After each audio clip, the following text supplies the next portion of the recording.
Hi అండి.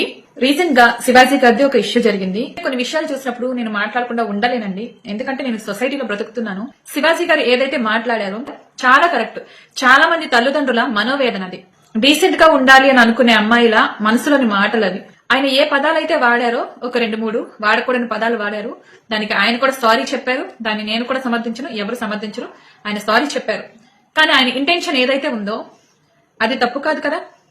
ఎంతమంది తల్లిదండ్రులు బాధపడుతున్నారో తెలుసా ఇళ్లలో. ఒక అమ్మాయి జీన్స్ వేసుకున్నంత మాత్రం తప్పని నేను అన్ను, ఒక అమ్మాయి షార్ట్స్ వేసుకున్నంత మాత్రం కూడా తప్పని నేను అన్ను.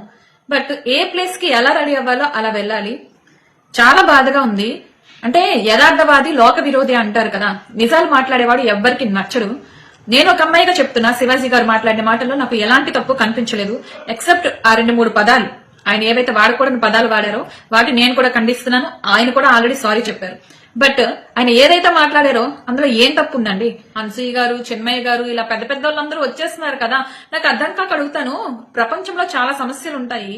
అవన్నీ వచ్చినప్పుడు వీళ్ళు రారు. ఏం ఈ సమాజంలో మనుషులే కదా వీళ్ళంతా.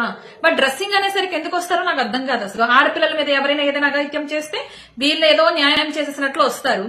మరి మగపిల్లల మీద ఆడపిల్లలు పెళ్ళైన తర్వాత ఎంతమంది మొగుళ్ళని పిల్లలు చంపేయట్లేదు. అలాంటప్పుడు ఎందుకు రారు ఈ ఆడవాళ్ళు? ఎవరైనా వాళ్ళ డ్రెస్సింగ్ గురించి పాయింట్ అవుట్ చేస్తే వాళ్ళకి నచ్చదు కాబట్టి ఆయన ఏదో తప్పు మాట్లాడాడు అని ఏదో నిరూపించేద్దామని చూస్తున్నారు. ఓకే, ఆయనకి సంస్కారం ఉంది కాబట్టి తప్పు మాట్లాడానని ఆయన కూడా ఒప్పుకున్నాడు. కొన్ని పదాలు సారీ చెప్పాడు. ఇప్పుడు మీరు సారీ చెప్తారా? ఎవరికో నచ్చిన మనం వేసుకోవాల్సిన అవసరం లేదు.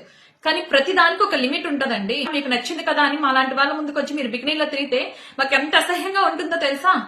వేరే అబ్బాయిలు మా పక్కన ఉన్నప్పుడు మీరు బికినీలో కనిపిస్తే మాకు ఎలా ఉంటుందో తెలుసా, ఎంత షేమ్ గా ఫీల్ అవుతామో తెలుసా, ఎంత ఇబ్బందిగా ఫీల్ అవుతామో తెలుసా. మీరు సారీ చెప్తారా మేము బాధపడుతున్నందుకు? చెప్పగలరా మీరు? మీ బాడీ మీ ఇష్టం అన్నప్పుడు మీరు మీ ఇంట్లో ఉంచుకోండి. ఈ పాయింట్ చాలా మందికి నచ్చదు, నాకు తెలుసు. కానీ నేను ఎందుకు మాట్లాడుతున్నా అంటే, ఈ చిక్రీ సాంగ్ ఉంది కదా పెద్ది మూవీలో రామ్ చరణ్ గారిది. నేను చిరంజీవి ఫ్యాన్ ని ఫస్ట్ నుంచి. నాకు ఆ సాంగ్ తో ప్రాబ్లం కాదు, ఇప్పుడు ఈ జనాలతో ప్రాబ్లం అన్నమాట. అందులో లేదా సరుకు సామాను చూసాను ఉంటది కదా వర్డ్. అదేమైనా సుప్రభాతమా? అదేమైనా స్తోత్రమా? అంతమంది రీల్స్ చేసి ఫేమస్ చేశారు.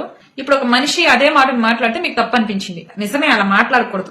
ఆయన ఒక మంచి చెప్పాడు, ఆ మంచిని మీరు తీసుకోవడం మానేసి ఆయన అనుకోకుండా నోరు జారిన పదాలను మీరు ఇక్కడ వైరల్ చేశారు చూడండి, వాటిని తీసుకున్నారు చూడండి. ఇది మీ సంస్కారం అనేది నా ఒపీనియన్. సోషల్ మీడియాలో ఈ సగం సగం బట్టలు వేసుకొని వల్గర్ కంటెంట్ చేసే వాళ్ళ కామెంట్ సెక్షన్ మొత్తం సరుకు సామాను, సరుకు సామాను, సామాను సామాను సామాను.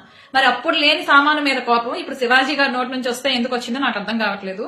మరి ఆ సాంగ్ లో ఉండే పదాలకి మరి ఎలా ఎంజాయ్ చేశారు మీరు, నాకు అర్థం కావట్లేదు. మీలో నీతి నిజాయితీ ఉంటే అన్ని దగ్గరలో ఒకేలా ఉండండి.